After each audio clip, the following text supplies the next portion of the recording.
All right, so welcome to another deep dive. Right. And this time it's actually a YouTube video that somebody sent our way Oh, cool. from a channel called We Love Africa. And it's all about this speech that the UN Secretary-General António Guterres gave at the BRICS Summit. And let me tell you, just the title of this video, Viral UN Chief Speech at BRICS Summit Sends Shockwaves Worldwide. You know we're in for something good, right? Yeah, sounds like it.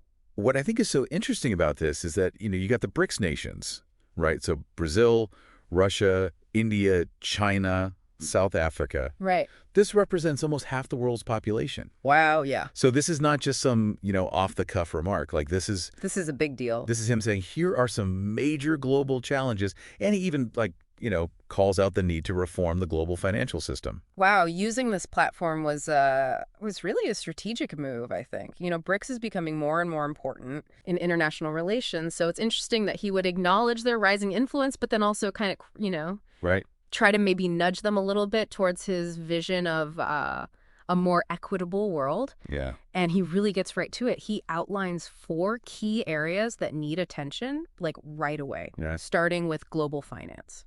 Okay, so let's unpack that first point. What is he actually saying about how things are working right now?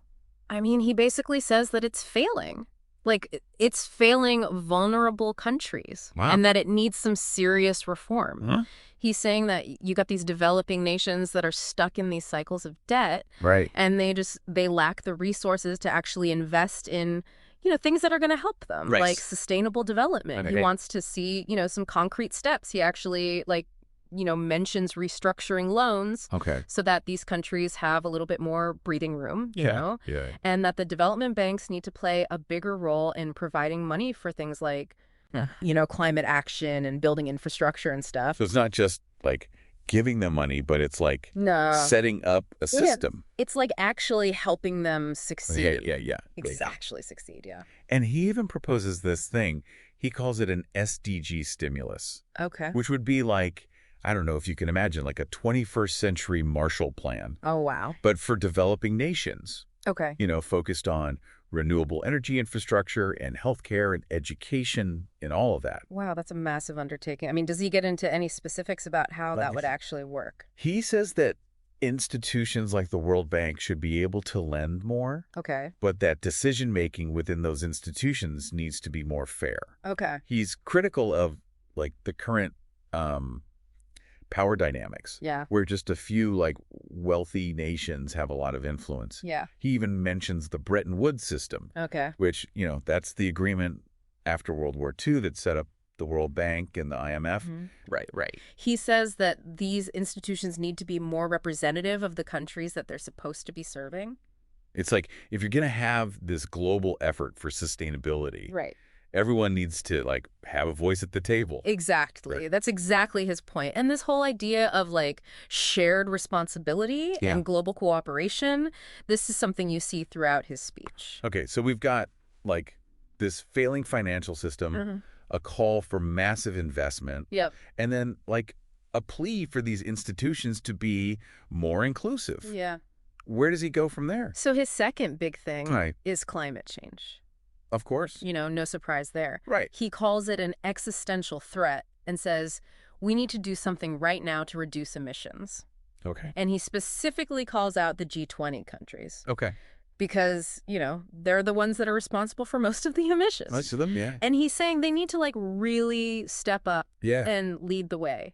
I think it's interesting, too, because it's not just him appealing to them to do the right thing, Right. but he's also talking about how a green transition would actually Yeah. help the economy. Exactly. Yeah. He talks about all these new jobs that could be created in renewable energy and sustainable industries and stuff. So it's not only is it the right thing to do, but it's good for business. Right. He's framing it as a smart economic strategy, especially for developing countries. Right. And this kind of goes back to his point about reforming finance, Okay. because, if we don't fix the financial system, these countries are going to be left behind in Yeah. this transition to a green economy. They're not going to have the money to actually invest. So he's basically saying if we want to have any chance of fixing the climate, we've got to... We have to fix the financial system. Okay, got it. And this leads into his next point about the COP29 climate conference. Okay. He says it can't just be about setting these, ambitious targets. We have to actually, give the money that's been promised to help these countries, make the changes that need to be made. Okay, so we've got, finance, climate, 2 huge things. These ones. What's next? Okay, so number 3 is technology. Okay. And all this crazy stuff happening with artificial intelligence. Oh, yeah.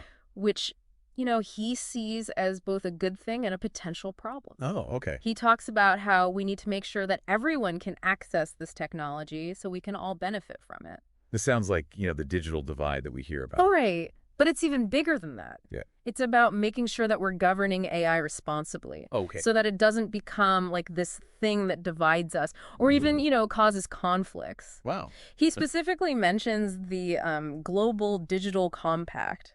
It's this UN initiative that's trying to come up with some shared principles for how we develop and use digital technologies. So what would that actually look like? If you had a global agreement on AI, what kind of impact would that have? I mean, it's still pretty early, but the idea is that we would have this framework for international cooperation on things like data privacy. And being transparent about these algorithms. Right. And even the ethical implications of AI. Wow. So it would be governments and tech companies and organizations all working together to make sure that AI is serving humanity. Right. And not the other way around. So how do we make sure it doesn't become the Terminator? Right. How do we keep it? Exactly. And that's where the Summit of the Future is supposed to come in. That's this big UN gathering that's happening next year. And one of the goals is to figure out how to make this global digital compact a reality. So he's using this BRICS speech to kind of get everyone excited about this. Yeah, he wants the BRICS nations to get on board. Okay. Because, they're going to be really important in shaping the future of AI. Right. Okay, so we've got reforming global finance, tackling climate change, and governing AI. What else is on the list?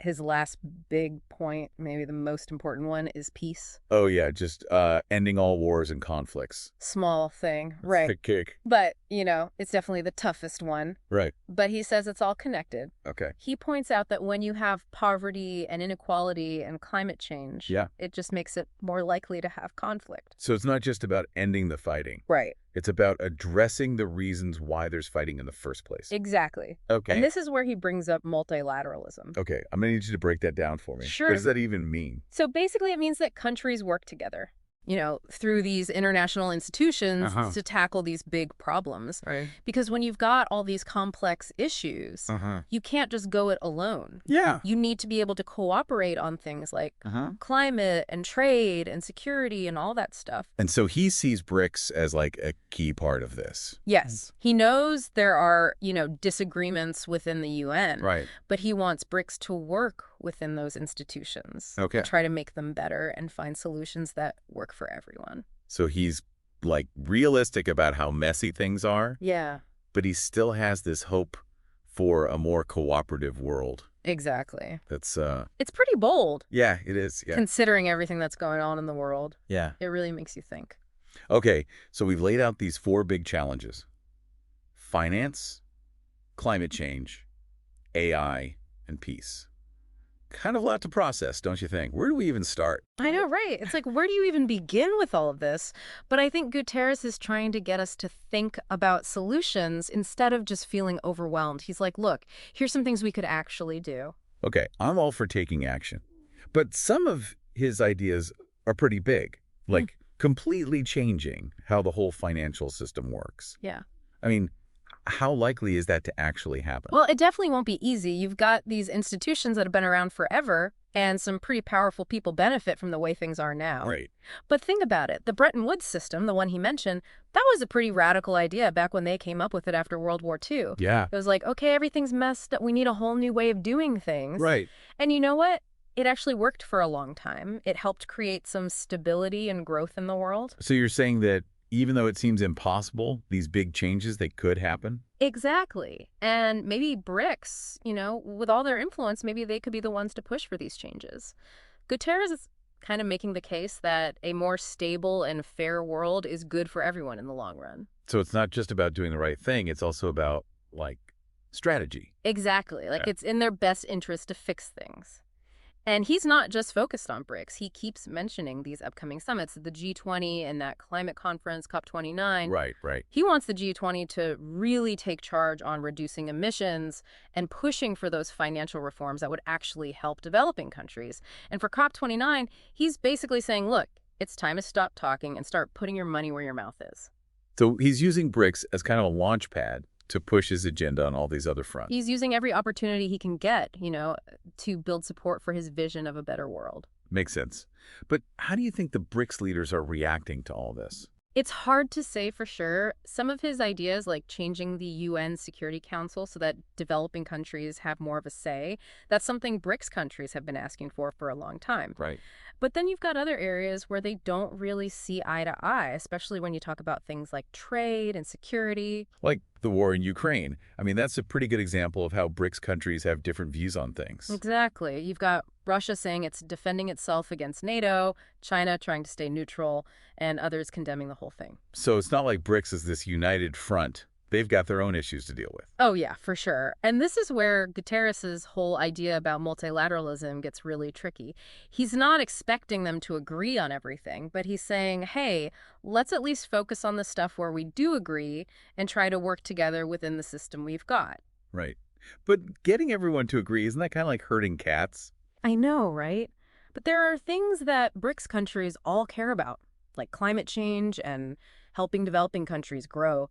These are things that affect everyone, and BRICS has a ton of resources and expertise that could actually make a difference. So, yeah, they have their differences, but there's also this potential for them to actually get stuff done together. Exactly. And you know what? The coolest thing is that Guterres isn't just talking to world leaders. He's talking to all of us. How do you mean?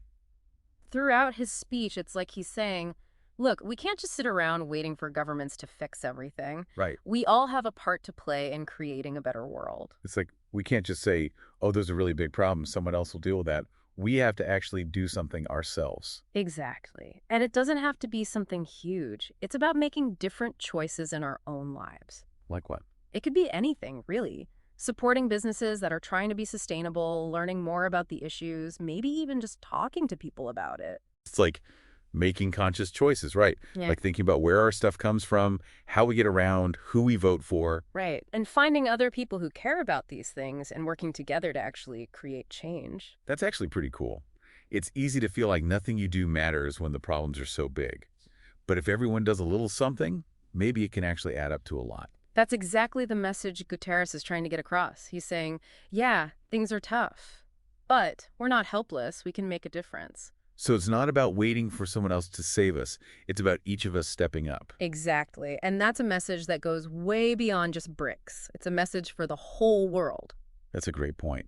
So as we wrap up this part of our deep dive, we want to hear from you. What did you think of Guterres' speech? What stuck with you? And what are you inspired to do, big or small, to make a difference? It's interesting, listening to him talk, he's like laying out all these huge problems, but somehow it's not all doom and gloom. Yeah, I mean, he doesn't sugarcoat anything. Right. But there's definitely a sense of hope. It's almost like, hey, we're in a tough spot, but we've got this. Like, we can figure it out. Right. And I think that's where his emphasis on multilateralism comes in. He's not saying that any one country has all the answers, like even BRICS. Right. It's about everyone working together to find solutions. Which makes me think about what the South African president said, comparing the UN to, like, a family. Yeah. Having disagreements. I mean, families fight, right?